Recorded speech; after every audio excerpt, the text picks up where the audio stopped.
विलासपुर एक बहुत ही खूबसूरत गांव था। ऊंची ऊंची पहाड़ियाँ, झरने और सुंदर पशु पक्षी। गांव में लोग खुशहाल जीवन जी रहे थे। लेकिन विलासपुर में दूर जंगल में दो बहनें रहती थीं। बड़ी बहन का नाम था सीमा, वो 23 साल की थी, और छोटी बहन का नाम था मीना, वो 20 साल की थी। माता पिता कई साल पहले गुजर गए थे।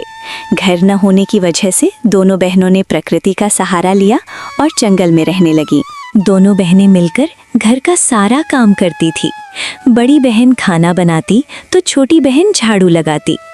एक दिन सीमा नदी पर पानी लाने जाती है और घने जंगल के बीच घर पहुंचती है तो मीना घर पर भी नहीं होती। सीमा चारों तरफ देखती है, लेकिन उसकी बहन उसे कहीं भी नहीं दिखती। वो परेशान हो जाती है। अरे, ये लड़की कहाँ चली गई? जंगल में जंगली जानवर भी हैं, कहीं कुछ हो न जाए उसे। ढूंढने जाती हूँ उसे। मैंने कितना समझाया है, कहीं अकेली मत जाना, लेकिन ये कुछ नहीं सुनती। मीना, मीना तुम कहाँ हो? कहाँ हो तुम? मीना, मीना, देखो मुझे परेशान मत करो। अगर तुम मजाक कर रही हो तो ये गलत है, बाहर आ जाओ। मीना जंगल के अंदर तक ढूंढने जाती है, लेकिन मीना कहीं नहीं मिलती। वो उदास चेहरे के साथ घर वापस आ जाती है। मीना घर पहुंचती है तो सीमा बाहर बैठी होती है। मीना उसके पास जाकर बैठ जाती है और बोलती है, सीमा, तुम कहाँ चली गई थी? मैंने तुम्हें हर जगह ढूंढा, तुम नहीं मिली। तुम्हें पता है, माँ और पिताजी के जाने के बाद सिर्फ तुम ही एकमात्र मेरा सहारा हो। तुम्हें कुछ हो गया तो मैं अकेली जीकर क्या करूँगी? मुझे बिना बताए कहीं मत जाया करो। दीदी, मैं घूमते हुए गांव की तरफ चली गई थी। गांव में कल मेला लगेगा, क्या तुम मुझे लेकर वहां चलोगी? मेरा बहुत मन है मेले जाने का, मुझे कुछ लेना भी है। दीदी, लेकर चलोगी ना मुझे? ठीक है मेरी बहन, मैं तुम्हें जरूर लेकर चलूंगी।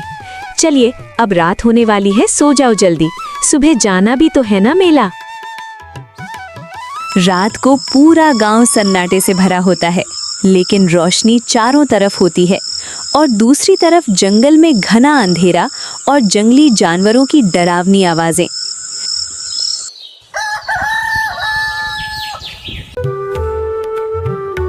दोनों बहनें सुबह होते ही मेले में पहुंच जाती हैं।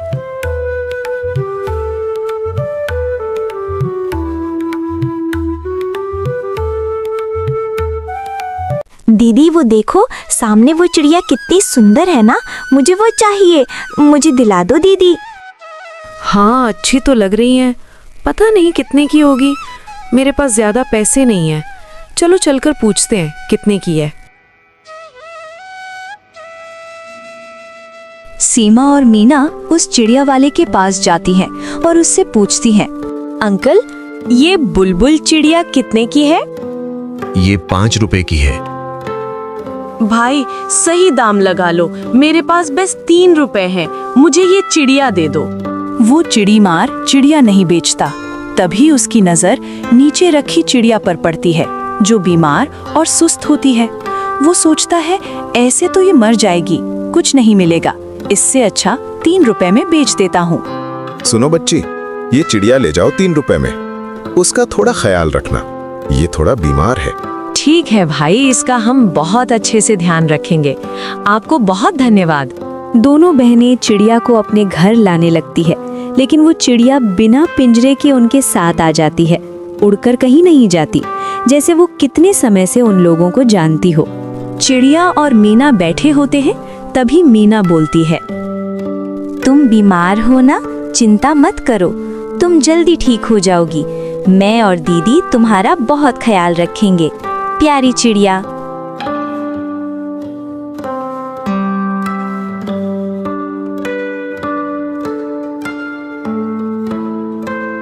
रात होती है, लेकिन इनके लिए अगली सुबह किसी मुसीबत से कम नहीं होगी। वे इससे अनजान होती हैं। सभी गांव के लोग अपने अपने काम में व्यस्त होते हैं। तभी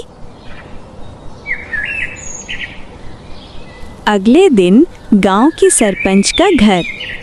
बिट्टू, वो अपने पास वाले गांव का जो जंगल है, मैंने वो बहुत बड़ी कंपनी को बेच दिया। जाओ, जाकर वहां के पशु पक्षी और जानवरों को वहां से भगाओ, कल वो लोग आ जाएंगे, जल्दी जाओ। ठीक है मालिक, मैं अभी कुछ आदमियों को लेकर जाता हूँ। सरपंच का नौकर कुछ आदमियों को अपने साथ लेकर जंगल की ओर चल पड़ता है। वो जंगल के अंदर जाकर देखता है तो वहाँ अलग ही नज़ारा होता है। सीमा और मीना को घने जंगल में देख वो हैरान हो जाता है और बोलता है, लड़की, तुम लोग इस घने जंगल में क्या कर रही हो? तुम्हें पता नहीं जंगल में जंगली जानवर होते हैं? यहाँ नहीं खेलना चाहिए, चलो निकलो यहाँ से, जाओ अपने अपने घर। नहीं, हमारा कोई घर नहीं, हम किराए के घर में रहते थे। हमारे माँ पिताजी के मरने के बाद कोई नहीं है, ना ही घर और ना ही कोई रिश्तेदार। हमें यहाँ से मत निकालो, हम कहाँ जाएंगे? देखो लड़की, ये कोई धर्मशाला नहीं है जो कोई भी रह लेगा। रहने के लिए जमीन अपनी होनी चाहिए और पैसा बताओ है तुम्हारे पास? देखो, तुम्हारा घर हो या ना हो, मुझे कोई फर्क नहीं पड़ता। इस जंगल के मालिक ने ये जंगल शहर के किसी बड़े व्यापारी को बेच दी है। कल से काम चालू होगा। अच्छा यही होगा, रातों रात यहाँ से अपना बोरिया बिस्तर समेट के कहीं चले जाओ। बिट्टू घर पहुंचकर सरपंच को सब बताता है। मालिक, वो जंगल में 2 लड़कियां रह रही हैं। बोल रही हैं हमारा घर भी नहीं है और माँ बाप भी नहीं है। वो लोग वहां से जाने का नाम नहीं ले रही। देखो बिट्टू, कुछ भी करके उन्हें बाहर निकालो। मैं बात पक्की कर चुका हूँ। अब चाहे उन्हें मारो या पीटो, वो लोग बाहर होने चाहिए। वो बड़े लोग आज आ जाएंगे। सरपंच खड़ा होता है। तभी वहां चमचमाती हुई लाल गाड़ी आती है और उस गाड़ी में से एक अमीर आदमी निकलता है। और किशनलाल जी, कैसे हैं आप? आपसे मिलकर बहुत अच्छा लगा। आपका गांव बहुत सुंदर है। मैं ठीक हूँ मालिक साहब। हाँ, वैसे मेरा गांव सुंदर तो बहुत है। अब तो ये आपका भी है। चलो बाकी की बात अंदर जाकर करते हैं। किशनलाल जी तो प्रॉपर्टी की बात कर लेंगे। मुझे जगह बहुत पसंद आई है। देखना, यहाँ शानदार होटल बनेगा जहाँ बड़े बड़े नेता और अभिनेता आएंगे। दूर दूर के देशों में इस गांव का नाम होगा। चलो जरा चलकर देख लेते हैं। देखो मालिक साहब, वहाँ 2 लड़कियां रह रही हैं। मैं जल्दी उन लोगों को वहाँ से निकाल दूंगा, बस मुझे थोड़ा समय दें। किशनलाल जी, ये बात गलत है। मुझे कल से वहां काम करवाना है और आप कुछ दिनों की मोहलत मांग रहे हो। अगर घी सीधी उंगली से नहीं निकलता तो मुझे उंगली टेढ़ी भी करनी आती है। मुझे अभी जंगल लेकर चलो। किशनलाल अपने नौकर और अमीर व्यापारी को अपने साथ लेकर जंगल जाने लगता है, लेकिन कुदरत को कुछ और मंजूर होता है। अचानक भयानक तूफान और तेज बारिश होने लगती है, जिस वजह से वो लोग कुछ दूर से वापस आ जाते हैं। और दूसरी तरफ सीमा और मीना खिड़की के पास बैठे होते हैं। उन्हें यही चिंता होती है, अगर ज़्यादा बारिश होगी तो उनकी ये झोपड़ी भी ढह जाएगी। दीदी, ये इतना तेज तूफान अचानक से क्या हो गया? जैसे लग रहा है कि बादल फट जाएंगे। हाँ, मुझे भी ऐसा लग रहा है कि जैसे कोई बड़ी आपदा आने वाली हो। कल वो लोग फिर आएंगे हमें धमकाने और डराने, और ऊपर से ये बारिश। वो दोनों आपस में बात ही कर रहे होते हैं, तभी आवाज आती है और वो आवाज छोटी प्यारी चिड़िया की होती है। हाँ, तुम्हें सही लगता है, कोई बड़ा तूफान तो आने वाला है। अरे, तुम बोल रही हो? मुझे अपनी आंखों पर विश्वास नहीं हो रहा। एक चिड़िया बोल रही है। दीदी देखो, ये हमसे बात कर रही है। हाँ, मैं एक बोलने वाली चिड़िया हूँ। उस चिड़ीमार ने मुझे धोखे से पकड़ लिया था, लेकिन तुमने मुझे उससे आज़ाद करवाया। मीना, तुम्हें जल्दी इस जंगल से जाना होगा और गांव वालों की मदद करनी होगी। बहुत बड़ा तूफान और बाढ़ आने वाली है। अब से 6 घंटे बाद ये गांव पानी में समा जाएगा। जल्दी करो, हमारे पास टाइम बहुत कम है। मीना, अगर ये चिड़िया सच बोल रही है तो हमें चलना चाहिए। आखिर वो गांव वाले किसी समय में अपने आसपास ही रहते थे। उनकी जान को खतरा है। हमें इंसानियत के नाते चलना चाहिए। चलो जल्दी करो, हमारे पास समय बहुत कम है। सीमा, मीना और प्यारी चिड़िया गांव के लिए घर से भागते हुए जाते हैं। गांव वालों ने सबसे मुश्किल घड़ी में उन लोगों का साथ छोड़ दिया था, लेकिन इन 2 बहनों में इंसानियत आज भी जिंदा है। वे दोनों तेज बारिश तूफान में अपनी जान की परवाह न करते हुए गांव पहुंचते हैं और लोगों को इकट्ठा करते हैं। सुनो गांव वालों, जो भी मैं तुम्हें बता रही हूँ उस पर मेरा विश्वास करना। अगर अपनी जान की परवाह है तो जल्दी से जल्दी इन 6 घंटों में गांव खाली करना होगा।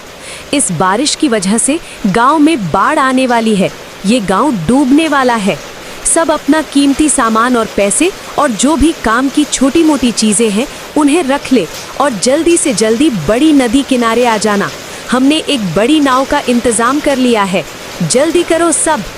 दोनों बहनों की बात सुनकर सभी गांव वाले अपना सब सामान लेकर गांव खाली कर देते हैं और बड़ी नदी किनारे जाने लगते हैं। नदी जोरों शोरों से अपने उफान पर होती है। वहीं एक बहुत बड़ा जहाज खड़ा होता है। सभी लोग अपने परिवार और कीमती सामान के साथ जहाज में बैठ जाते हैं। जो लोग कल तक जमीन के लिए लड़ रहे थे, लेकिन आज कुदरत के आगे किसी की नहीं चली। वो अमीर व्यापारी भी तूफान से पहले सरपंच और उसके नौकर को छोड़कर भाग जाते हैं। लेकिन मीना और सीमा उन दोनों को जहाज में जगह देते हैं और इनकी जान बचाते हैं। दोनों बहनें खड़ी अपने डूबते हुए गांव को आखिरी बार देख रही होती हैं। मीना, अब मुझे जाना होगा। तुम्हारा और मेरा साथ बस यहीं तक था। तुमने मेरी तकलीफ में मेरी मदद करी, वरना मैं आज जिंदा न होती। तुम बहुत दयालु और अच्छी इंसान हो। तुम देखना, ऊपर वाला अब तुम्हें कभी दुखी नहीं होने देगा। नहीं नहीं, तुम यूं नहीं जा सकती। मैंने अब तक पहली बार किसी को दोस्त बनाया है। मैं नहीं रह सकती तुम्हारे बिना। मत जाओ मुझे छोड़कर प्यारी चिड़िया। हाँ मीना, अब इसे जाने दो। इसने हमारे बहुत मदद करी, वरना आज हम जिंदा ना होते। जैसे हमें अपनी मर्जी से जीने की आज़ादी है, वैसे ही पशु पक्षी और इस चिड़िया को भी है।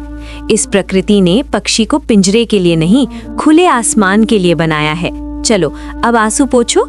मैं तो हूं ना तुम्हारे पास मेरी बहन। अब खुशी खुशी इसे विदा करो। आखिर इस प्यारी चिड़िया को हम उदास नहीं कर सकते।